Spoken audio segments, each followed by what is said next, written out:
corporate likes classes to be approved and written up and those kind of things. And he's not doing a corporate class. He's doing a personal favor for us. So thank you, Sandy. My pleasure. Thank you. And I'm going to keep my eye on who else may be coming. And let's talk about the class we're having today. So more than twice in the last month, I have found somebody crying in their office. And then I go home at night, and my wife, tries to tell me not to cry at night. So I get to crying too. And a lot of it is stress, Some of it's stress from buyers and sellers that you guys have. Some of it's stress like me, I really worry when I can't get the printers working for you guys. There's stress that you guys have with buyers and sellers. Like one of our agents had 21 offers in one day on a home. Now that's 21 real estate agents with buyers that are pleading for a home and a seller trying to decide who to take and trying to say no to somebody. And then agents calling our agent and saying, hey, how come? Why was it mine? How did you sell it? We have the stress of these escalation clauses that are coming up now. All I ask you is mute yourself if you're not talking, please. And we have, how do you deal with a buyer when they don't get a house? So Sandish has a brief introduction for you who haven't met.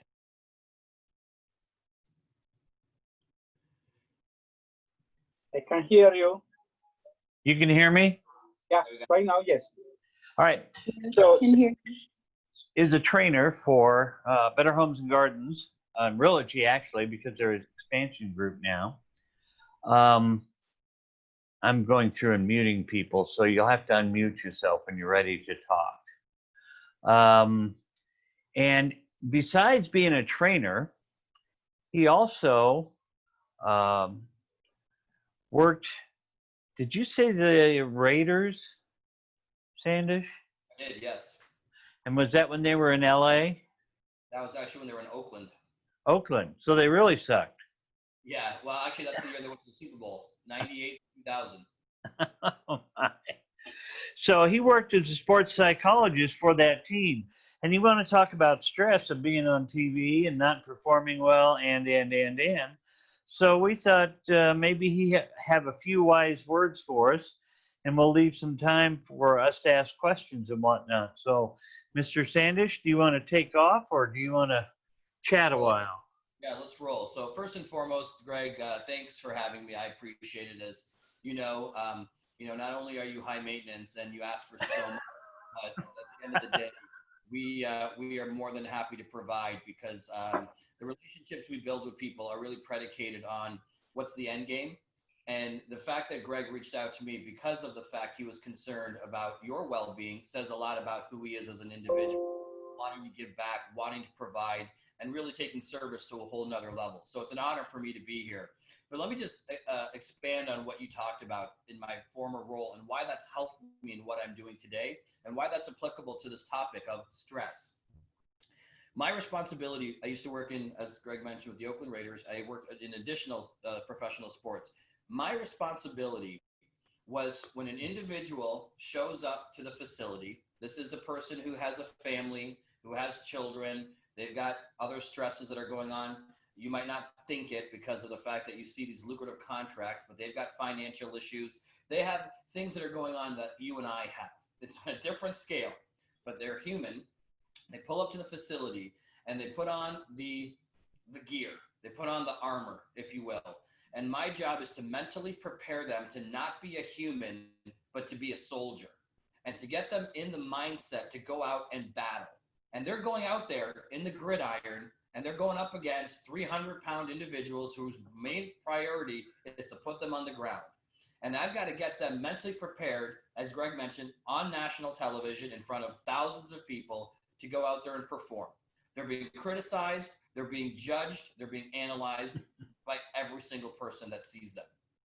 Now, That's the easy part, okay? Because we can rah and we can motivate. Let me tell you what the difficult part of my job was, is that after they performed and they physically exerted themselves in what I like to say in battle, and if you're down on the sidelines and Lance, you're on the court, you're seeing what's going on, you know that they're battling, and you know what goes on underneath that hoop.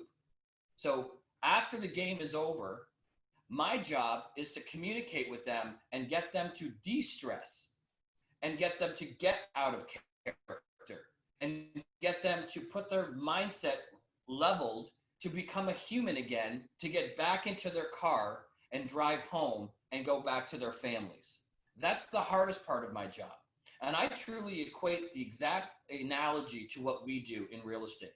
I'm going to be very candid. I've been in real estate for 20 years. And I'll tell you, from an operations standpoint, our job is not that difficult. We know how to perform the duties from contract to close. We understand how to put in offers, how to negotiate, how to deal with contingencies. We understand that process. It's the emotions behind it that really make what we do difficult. And so it's really the same, because when we get to the office or wherever we are, because our office is mobile, we've got to leave our homes, leave our families, and get in the mindset that we're going out there to serve individuals and represent others. And then when things don't go the way that we want them to go, how do we then not personalize with that? And it's very difficult, because the truth of the matter is people don't understand what we do. And the fact is, we don't ever stop working.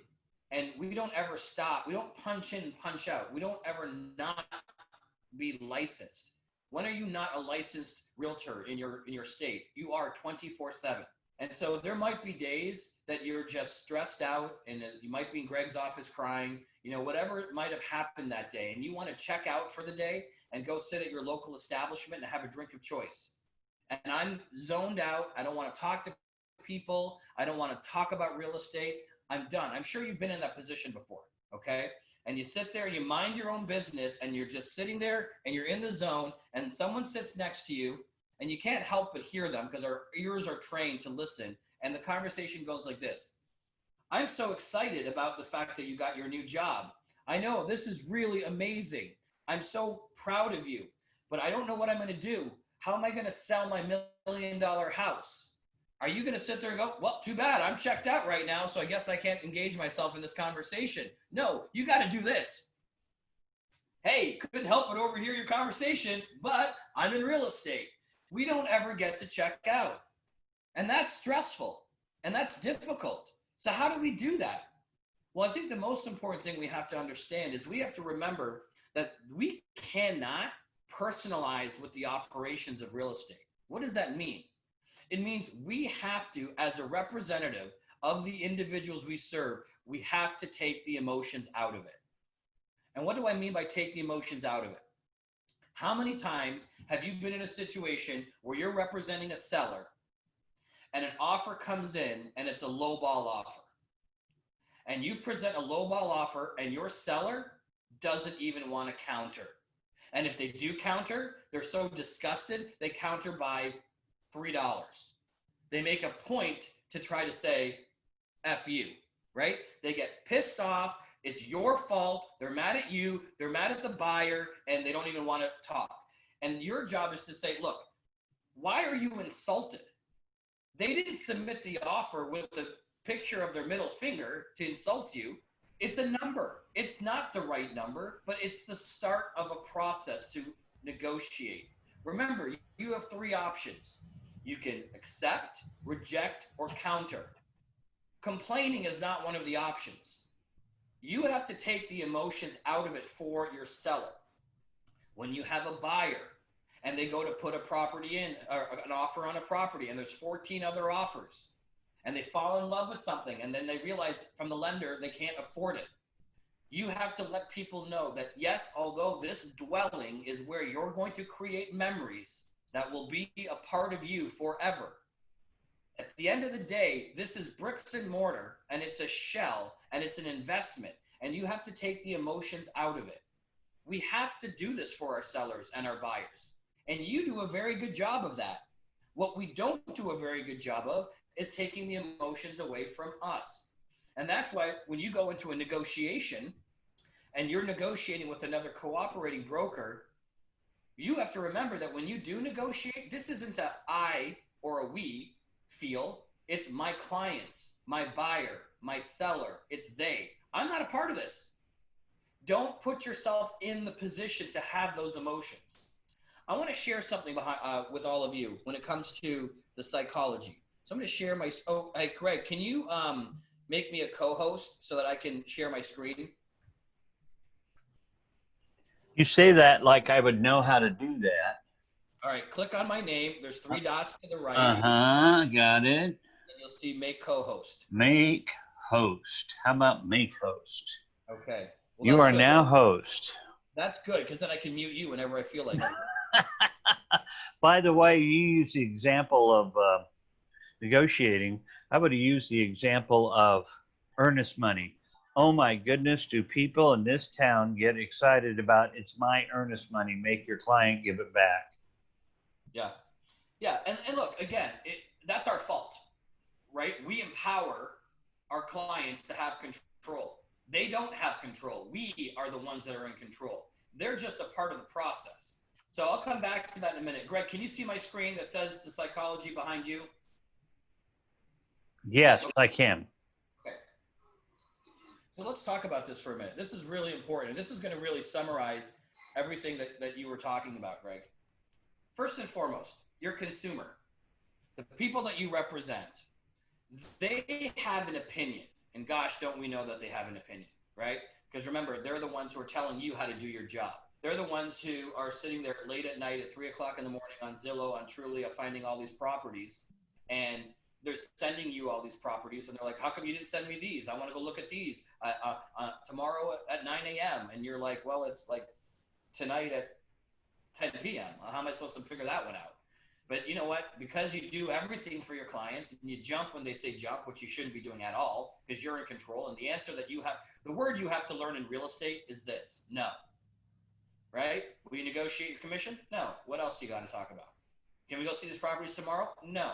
However, we can go see them Saturday at 4 or Sunday at 9. Which one works better for you?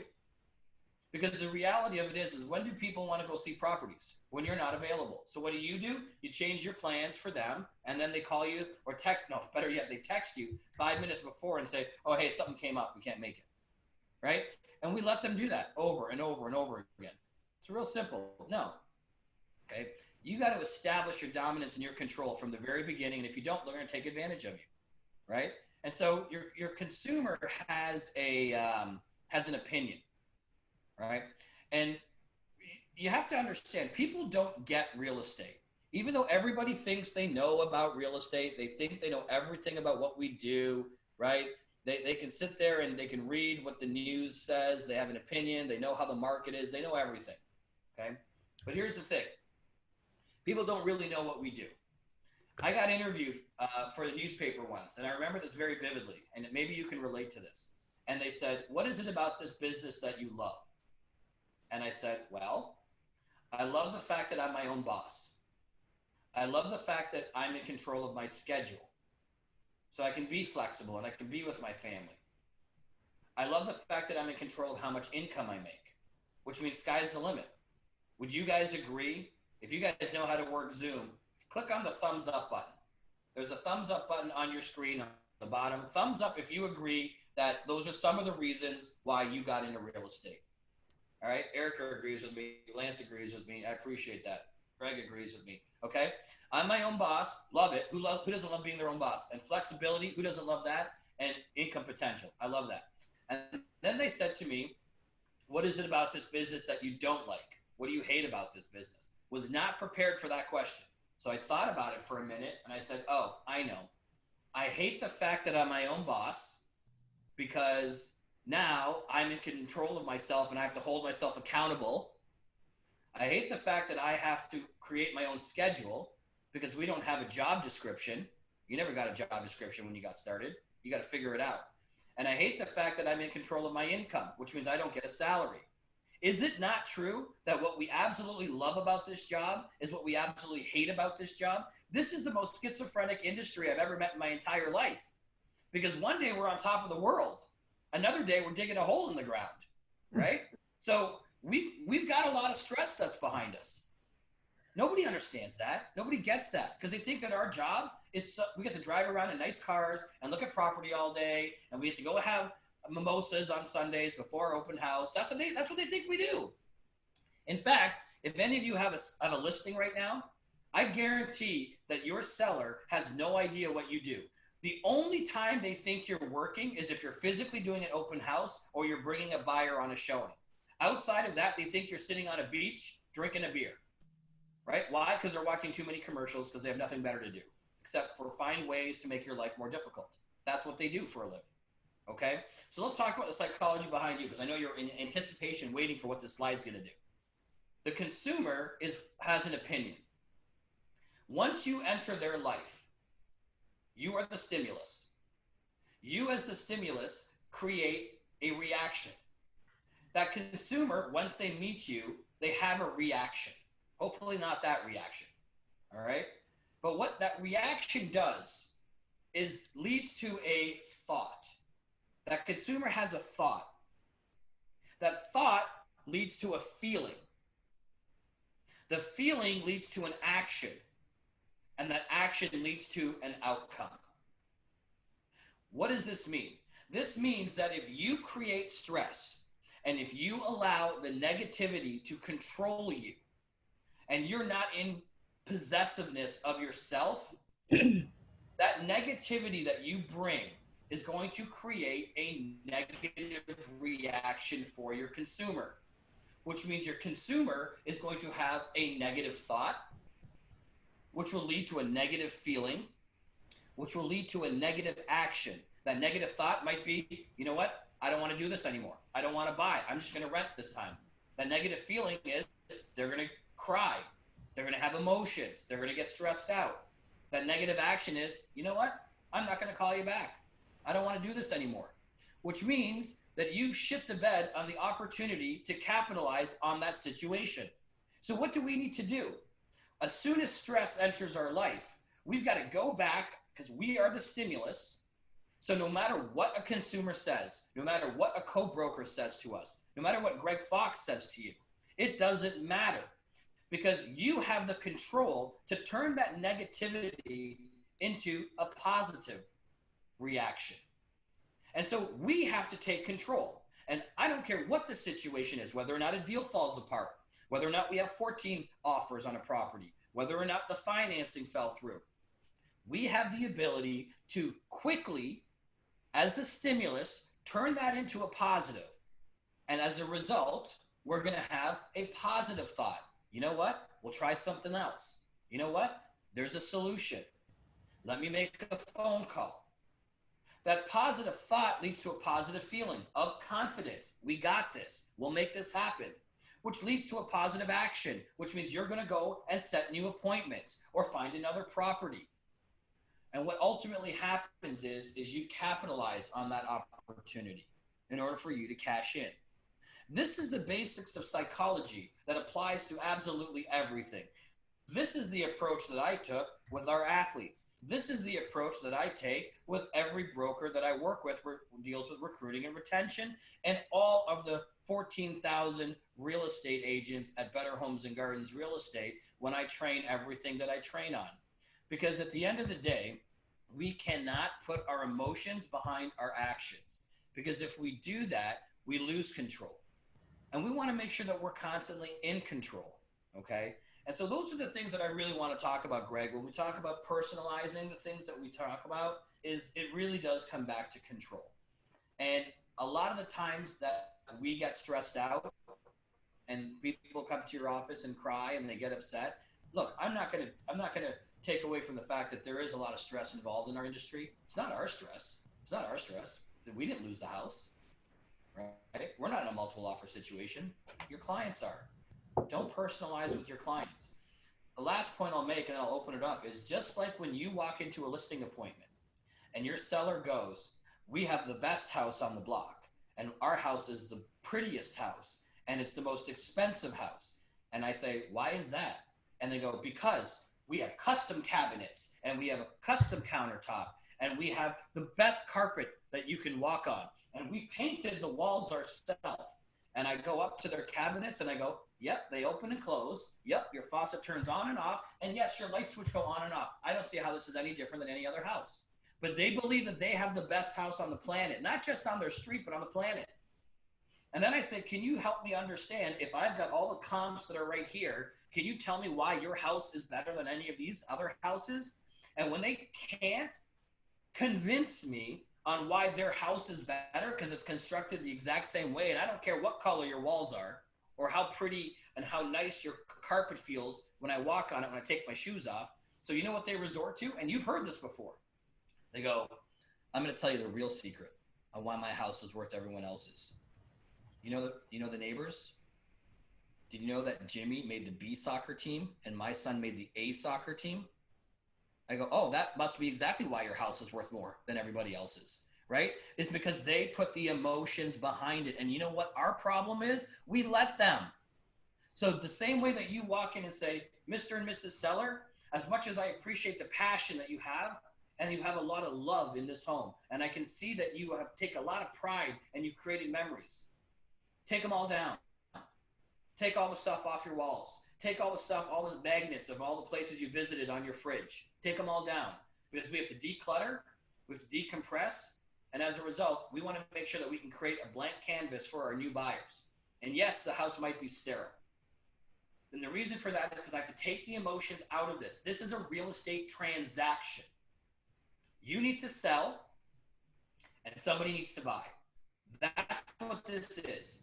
And if you understand what a negotiation is, and every negotiation I ever went into, you know, I can go up against tough negotiators. Like I can go up against Lance. Lance is a tough negotiator because he knows what he's talking about.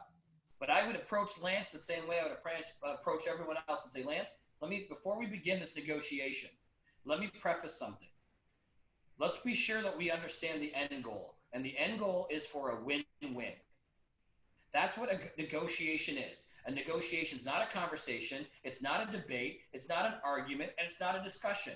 It's mutual agreement for a common goal. And if both parties understand that, then we need to work together. Because I've been in negotiations where it's gotten ugly, it's gotten hostile, and sometimes it's become offensive. And I will say to them very nicely, doesn't sound like you're in my negotiation right now. Why don't you go ahead, hang up, take a couple deep breaths, take a walk around the block. Give me a call back when you're ready to actually negotiate this deal. I'll talk to you later because I remain in control at all times. And so if you can put yourself in a position where you do not put emotion behind action, you will be in a position where you will always control. And lastly, I just want to share that while we're going through tough times right now, we're kind of hypersensitive at the moment. You know, Greg just talked about the fact that we now have to follow mandatory wear masks. And I don't want to get into an opinion on masks, okay? It's not what I want to talk about. But some people are like, yes, I'm all about it. Some people are like, no, I'm not all about that. Regardless of that, doesn't matter. The point is that when you're told to do something you don't want to do, you're going to have a negative effect to that. Use this as an example to turn that negativity into a positive. I know that you're maybe helping the greater good of the order, okay? But I'll tell you this. How are you getting through COVID-19? How are you getting through quarantine? I want to share something that I've done, and then I am done, and I'll listen to what you guys have to talk about. Is I made a pact with myself that when I woke up, and I think we joked about this for a while, and we didn't know what day it was, and we didn't know what time it was, and we didn't know if we were coming or going, and all that stuff was going on. I made a pact with myself, and that is my goal every day that I woke up was to win the day. I didn't care what day it was. I was going to win the day. And so I said to myself, how can I do that? Well, I have to put some metrics in place to gauge that, right? If any of you are familiar with the SMART goal theory, right? The SMART goal. So if you're thinking about goals, think about SMART.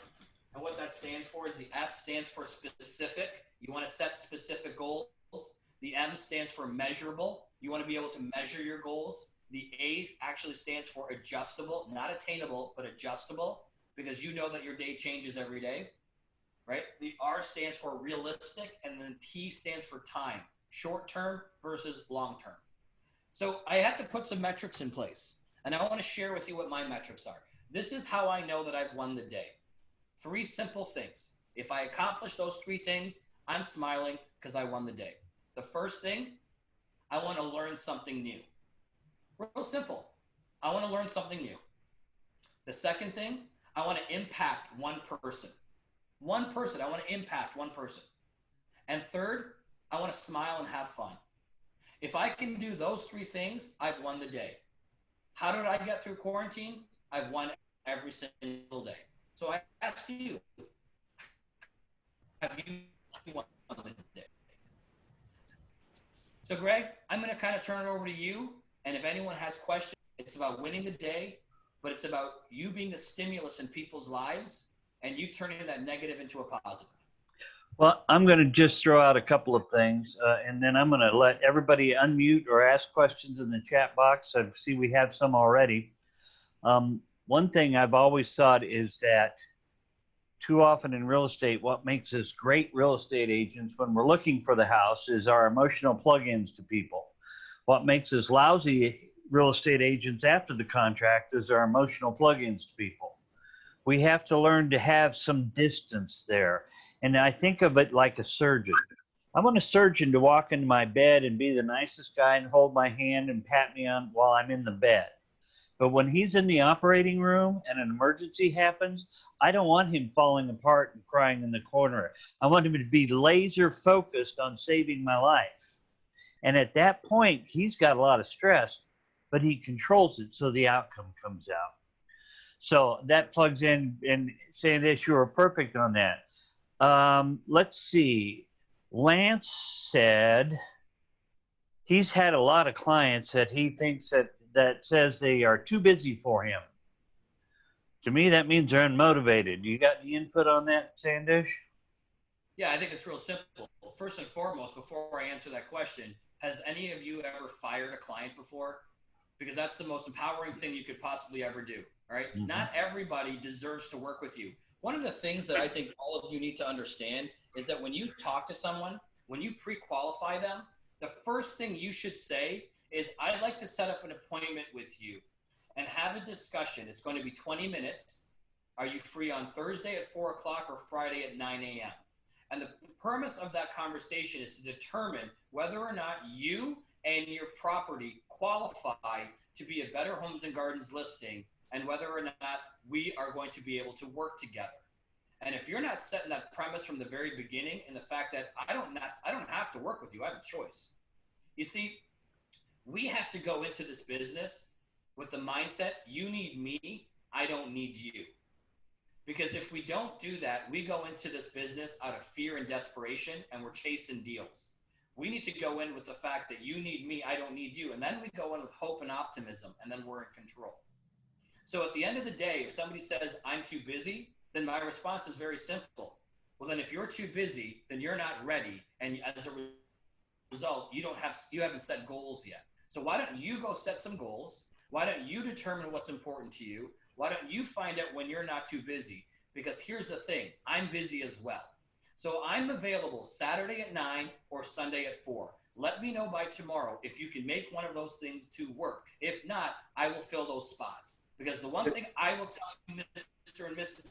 Client, I definitely don't want to waste your time, and I sure as heck hope you don't waste mine.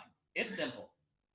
Sandesh, I think Greg misread my comment. It was not that the clients are too busy. It's when the clients say that we are too busy because we have other stuff going on, or other clients that we're trying to maintain.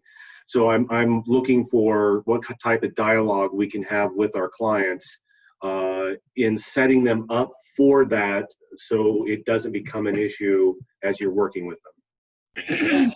Yeah, I think the same premise applies with just a little bit of a shift. The answer is you are too busy, right?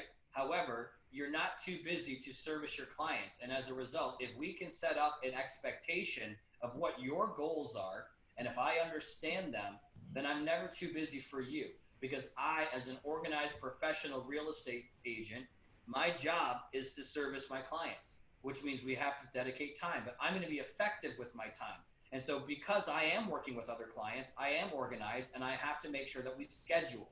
And so these are the dates that I'm available. These are the times that I'm available. And when I'm with you, because I will change my voicemail that says I'm unavailable right now because I'm currently working with a client. and I'm going to give you the attention you deserve. Just like when I'm not working with you, I'm going to give someone else the attention that they deserve. And I think that's what it really comes down to. Here's the one thing that it really kind of baffles me. When you go to the doctor's office, Greg talked about the surgeon. When you go to the doctor's office, the dentist office, even the mechanic, what's the first thing you do when you get there? You wait, right? You wait. Do you ever sit there and go, oh God, my doctor, I swear to God, they're always making me wait. And then when you finally get the doctor, like, doctor, what's up with you? Are you too busy for me? Right? It's because they're a professional providing a service. Don't we deserve that same respect? I think the problem here is that society has deemed real estate as not being a professional service because the consumers think they can do it themselves. We know they can't. What a perfect time to do some storytelling. I think you need to build storytelling into everything that you do. So when someone says, I think I'm going to try and sell this on my own, I'm going to say, you can. Let me tell you a quick story. I had a client who tried to sell their property by themselves because they didn't have access to the MLS, because they didn't have access to marketing tools. What ultimately happened is they stayed on the market for 6 months. They ended up doing a price reduction. And by the time that they were ready to sell, they ended up selling for at least $22,000 less than what they should have if they sold with me at the very beginning. I don't want that to happen to you. You've got to make sure that you build in your past experiences and share stories to help people understand that. Okay. And I think, I don't know if I even answered your question here, Lance, but I think at the end of the day, it really does come back to control and saying, you know, I think you're too busy. I am too busy, but that's a good problem to have. But I'm never going to be too busy for you because at the end of the day, I care about what your goals are.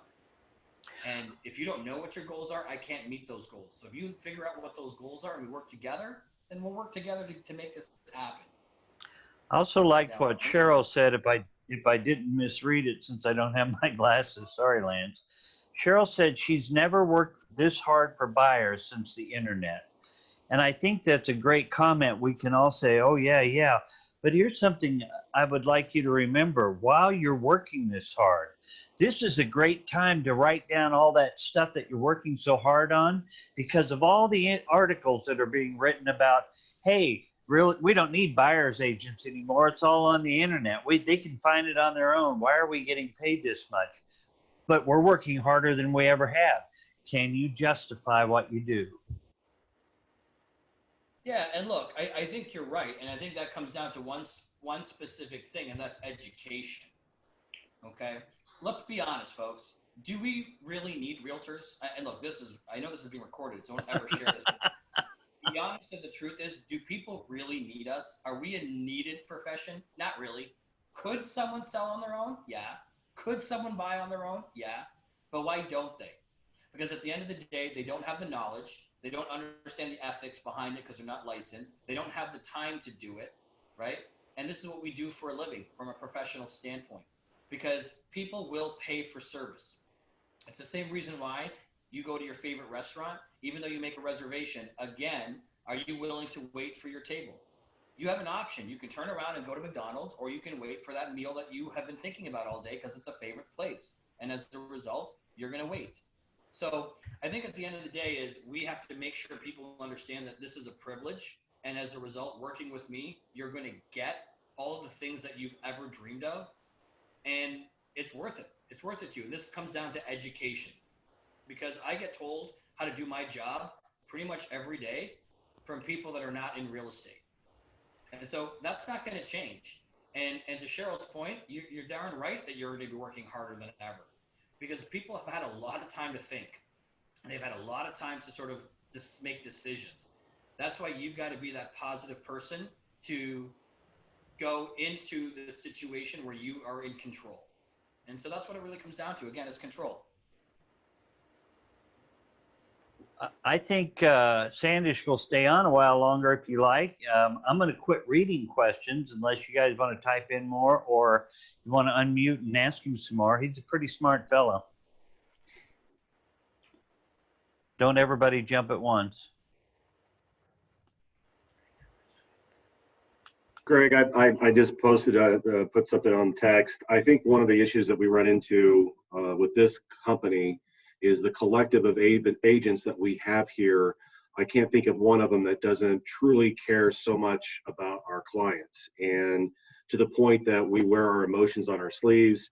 If something's not going right, we take it home with us. And I know I've struggled with, if I've got an issue going on, how do I separate that from my personal life so that I'm not, bringing everyone else around me down because I've got some BS going on with the client. How do we separate that? So Lance, that's a great question. Let me share something else here with you that can speak to that, because what you're saying is very accurate and poignant. And I think there's a couple things behind that, right? I think one of it is, we are, as we say, a lifestyle brand, which means what that ultimately means is we personalize with things, right? That's what we do. We don't know how not to. So let me just share something with you that I think can speak to that. As soon as I find this and pull this up. And I will also add, while he's pulling this up, Lance, I want my doctor to think about me a lot too, but I don't want him to think about me so much that he goes to the next patient and can't get him off my mind. At some point, we have to figure out a way, as you say, to make that differentiation and cut it off. Sandesh is screen sharing. Yep. Okay, so Lance, take a look at this, everyone. This is how you have an effective use of time. This is how your mind needs to work. This is how you operate your day. There's something called quality time, downtime, windshield time, and personal time. Quality time is an interaction time that you have with your client. It's the time that you're showing home. It's time that you're engaging with them. Downtime is the time that you can process what just happened. All right, it's the time that you bring that stuff with you. It's the stress that you carry. Windshield time is the time that you're commuting from one client to another client.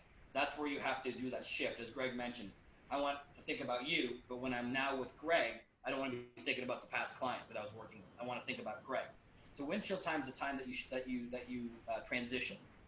Personal time is a time to yourself with your families, and that's why if we can compartmentalize the way we think, when you're with your client, you focus on quality time. When you're not with your client, you focus on downtime. That's your process. And when you're ready to now get into your car and drive to your next appointment or drive home, you got to transition that off. And then when you get to where you're going, you are now focused on that person.